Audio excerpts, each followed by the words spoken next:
San Antonio got past OKC last year to get to the championship. We still think of OKC as the better team, as the stronger team. It's just that, it's close. And sometimes that's why we watch sports. Sometimes the second seed plays better than the first and advances, right? That's going to happen. Sometimes a third seed plays better than first and second. And that's why we follow the sport. But we're still in agreement that the better team, the better overall team, obviously during that series, the better team won, but overall better team didn't win, and they're still the better team in OKC. But we're having a different conversation on the Eastern side where the Knicks kind of came out of nowhere. Remember, they were down 2-1 to the Atlanta Hawks in the first round. Came out of nowhere, won the championship, but at this point, we're saying they're the ones to beat. They're the best team. Is that because of the way they got there? Because they had shown progressive improvement and they had run into obstacles, but they didn't just, even though we're saying they came out of nowhere, they didn't really come out of nowhere because we'd seen the progression of Brunson. We'd seen the talent that Cat is. We knew Anunoby is a good wing, but he just took that leap, and really not even in the season, but in the playoffs, took that leap to becoming a great wing. And, is he going to sustain that? Are we being a little premature in just saying they are the team to beat, or the progression that we've seen across the 4 years that Brunson's been there make them the team to beat in the East? Listen, I mean, they're the defending champs, man, and the way they went on that run after they beat the Atlanta Hawks. I mean, they only lost one game, right? So they definitely bringing their core nucleus back. Josh Hart, Jordan Clarkson, Mikal Bridges. They got also obviously Karl Anthony Towns and Brunson. Yeah, this team is, I believe, gonna defend their championship. And I expect them to go at least, to the Eastern Conference. I'm expecting them to go to the finals. But no, I think they made a tremendous leap. And anytime a team wins a championship, they get that chip on their shoulder, man. Especially how they ran through the playoffs last year. Everybody's going to be gunning for them. We can discount. Yeah, everybody's going to be gunning for them. Hey, one underrated change. Yes, you're absolutely right. They're bringing back not just the nucleus, but pretty much the whole roster, except Robinson at center. I think they're going to feel that because Cat, as good as he is a center, he's just not the defensive stopper that Robinson was. Yeah.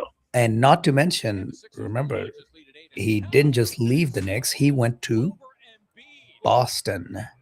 That's right. So I think that's going to be an underrated change that we're going to have to look out for, how that affects the interior defense of this Knicks team. But Drummond is gonna need to. Andre Drummond is gonna need to step up. He's there still. I think he's only 32. So yeah, you're absolutely right. They will feel the presence, the missing of a shot blocker and a defender. Karl Anthony Towns, he's a good center, but he doesn't bring the defensive prowess that they just lost. So I expect Drummond to step up, and maybe they'll make a off-season acquisition as well to bring someone else in. But you're absolutely right. That's gonna be big shoes to fill. Yep. Absolutely. Man, I need a drink of water. All right. Well, let's do this. I don't know why CBS is announcing these things, but we're gonna talk about a few things, some breaking news that's just coming up this morning. So let's swivel the spotlight just a tad, shall we? That ball belted, caught at third by Henderson to first. He got him. Tell you this, a rocket by Isak Paredes. Gunnar Henderson playing third base to the backhand side, lays out, and watch this cannon across the diamond. You know, this is such a we always talk about baseball being a languishing sport, but it's so languishing that even the highlights are not like the highlights of the NFL or the NBA, right? They're detailed. Oh my God, he lines it, and the first baseman dives for it, and he stops it, and off his knees throws him out. Like even the highlights take a while to get through, but we love the sport. We follow the sport, and here we are in the dog days of August, in the home stretch, right? Generally, we talk about August are the dog days. By September, you start to, that's the end of the season, and you're starting to see teams round into form. And then, of course, what matters more than anything in the world of Major League Baseball is the October baseball. What teams, what individuals can rise to the occasion in October baseball. So I was saying a couple of things that were popping up. CBS just announced, um, big deal for our Texas Rangers here in Dallas. He's not on the team anymore, but he was a part of the team a couple of years ago when they brought him in to try to win a championship. They won the World Series, but not because of him. And no, I'm not even talking about DeGrom. I'm talking about Matt Scherzer. Matt Scherzer just passed Walter Johnson, the great Hall of Famer Walter Johnson, to become number 10 on the Major League history strikeouts list. He's 39 years old, and he's pitching for the Toronto Blue Jays, I believe. Probably on his last year, might play into next year. I did want to highlight what this means. So here he is, Matt Scherzer, whose name we've been hearing for 17 years, 16, 17 years. And not just as a pitcher, but as a strikeout pitcher. He's a future Hall of Famer, no doubt, right? He just got into 10th spot. And let's see what the list looks like and if he's got a real shot at. There we go. So he's sitting at 3,516 strikeouts with about, let's say, 5 more starts. If he averages 7 per start, that's 35 more strikeouts. Mhm. That will put him into the 9th spot above the great Gaylord Perry. If he gets about 40 strikeouts, he's going to be in 8th place above Justin Verlander. And if he plays into next season, I have no doubt that he's going to end up being the 4th, 5th, maybe the 6th highest strikeout pitcher in the history of the sport. Why am I saying that? So this is a guy whose name we've known for the last 15 years as a power pitcher, as a strikeout pitcher, and he's played for such a long time, and he's in 10th spot right now, and possibly by the end of the year being in the 8th spot if he plays next season, getting dangerously close to top 5. Wow. And this 10th spot, he's got 3,516 strikeouts. And obviously, I mentioned he can leapfrog a couple more in the next few starts. He can leapfrog another 4 or 5 if he plays one more season. So, guess, the top 3 names everybody knows. So the third place in total strikeouts is so far ahead of him that Scherzer has zero chance of getting to him. That's Roger Clemens with 4,672. So Roger Clemens has almost a little over 1,000 more strikeouts than Matt Scherzer does right now, being at number 10. But that's not the thing. So above Roger Clemens sits the great Randy Johnson. with 4,875. So he's almost 1,300 strikeouts ahead of the 10th spot. And he's not even close to the all-time leader in strikeouts, because the all-time leader in strikeouts is probably the greatest pitcher in baseball who does not considered in the greatest pitcher in baseball conversations. And I think he absolutely should. The great Nolan Ryan. Nolan Ryan. We've talked about all these. Randy Johnson pitched for 19 years. Roger Clemens pitched for 20 years. They're sitting in second and third spot. Nolan pitched for 40. Not quite 40, but yes. But Nolan Ryan is another 800 plus strikeouts ahead of Randy Johnson. Yeah, that's crazy, man. I didn't realize that he was that far up. It is insane. When we get to all-time leaders in any sport, in any stats, the top 3 or 4 are always close. Yeah. This guy, I mean, who's going to catch Nolan Ryan? No one. 5,714 strikeouts. Just crazy. And of course, he's got 8 or 9 no-hitters through his career.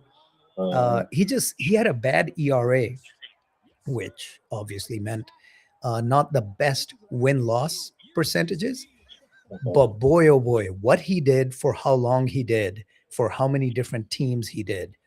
What did he win? 4 Cy Youngs? Strikeout title after strikeout title every season, which is why he's sitting at 5,714. It's insane. There's Jerry Rice in the NFL, and we're going to be transitioning after this upcoming break. We're going to be transitioning over to the NFL. So Jerry Rice with his receiving yards, right?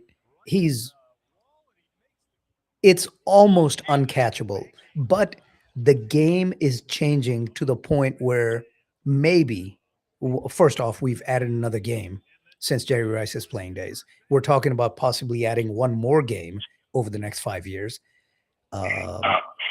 But even then, Jerry Rice, for years, his record of receiving yards looked safe, looked untouchable. And even now, with the extra emphasis on the passing side of the game over the last decade, with the increased number of games, it's still looking fairly safe. But maybe in 15, 20 years, somebody's going to start to approach it. But that's the only other one that I can think of where the leader is so far and away better than everybody else that he's going to be uncatchable. Actually, I lied. I think there's one more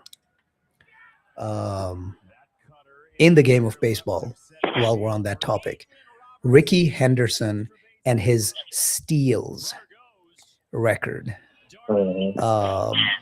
As much as, I mean, steal is not as much of a part of the sport anymore.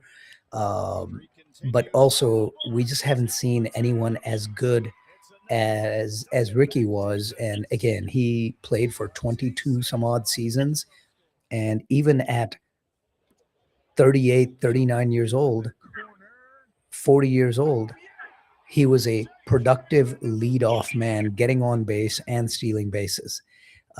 So Ricky Henderson is another one of those who has a pretty wide lead in the steals department. But man, strikeouts, Nolan Ryan. I wanted to give kudos to Scherzer, but he's still almost 2,000, actually more than 2,000, 2,200 strikeouts behind Nolan Ryan, the great. Oof, insane.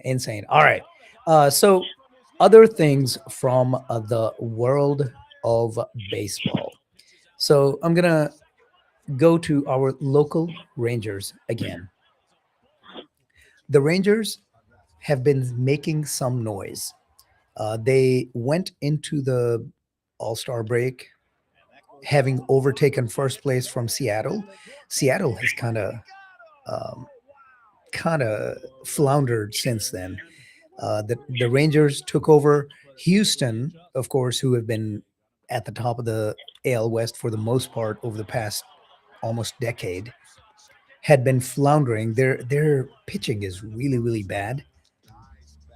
Not Athletics bad, who lead the majors in giving up 671 runs, but still, Houston has given up 571 runs, but their offense has rounded into shape and they've started to make a comeback. While for the most part of the season, Houston Astros had been languishing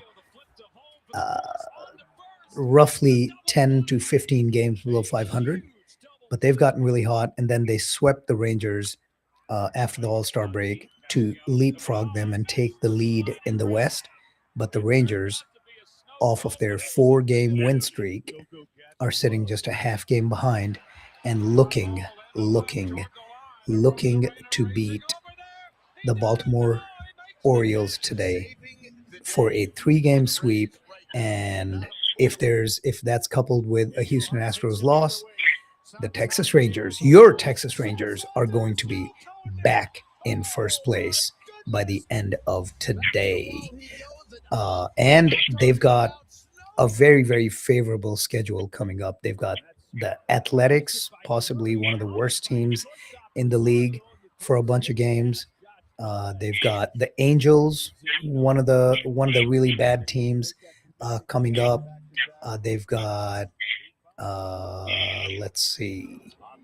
Yep, Angels 4 games, Athletics 3 games, Washington, who's not a good team, and then 3 more with the Angels again, White Sox, who are decent, and then Milwaukee, who is the best record in the league, and then 3 more with the A's. So for the rest of August, the Rangers have a real shot here at getting hot, stringing together a lot of victories, and being able to put a stranglehold on the West.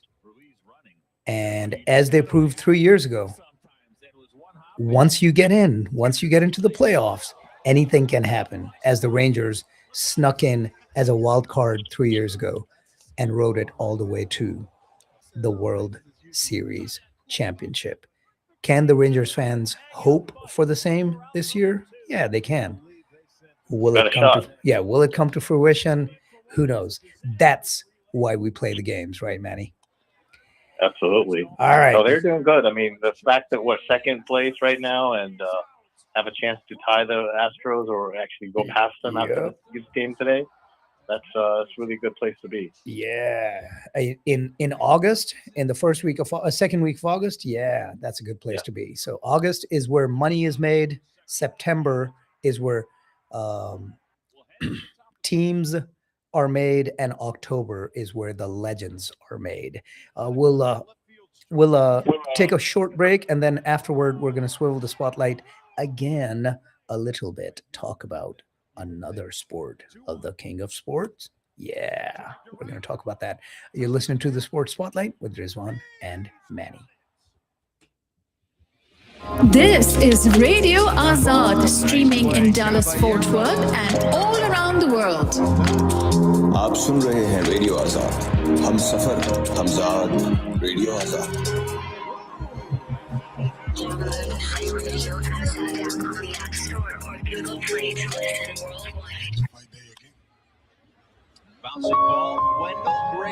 कौन चाहता है कि किसी भी हादसे का शिकार, लेकिन सच तो ये है कि जिंदगी नाम ही हालात, वाकयात, मामलात और हादसात का है। लेकिन कुछ हादसात ऐसे होते हैं कि इंसान की सोचने समझने की तमाम सलाहियतें जवाब दे जाती हैं। ऐसे हालात में सिर्फ एक कॉल अगर की जाए मवानी हर्नांडिस लॉ फर्म को, तो आपके लिए बहुत सी आसानियां पैदा कर सकती है। So, my dear Texans, if you, your loved one, or someone you know is injured in an accident, just call the voice of Texas, Mavani Hernandez Law Firm at 469-494-3990 or check out www.mavanihernandezlaw.com. Mavani Hernandez Law, Texas की आवाज। Mom, the date is finally fixed. I know. I've imagined this day since you were a little girl. And now we need the perfect place. How about Dallas Farms? It has a beautiful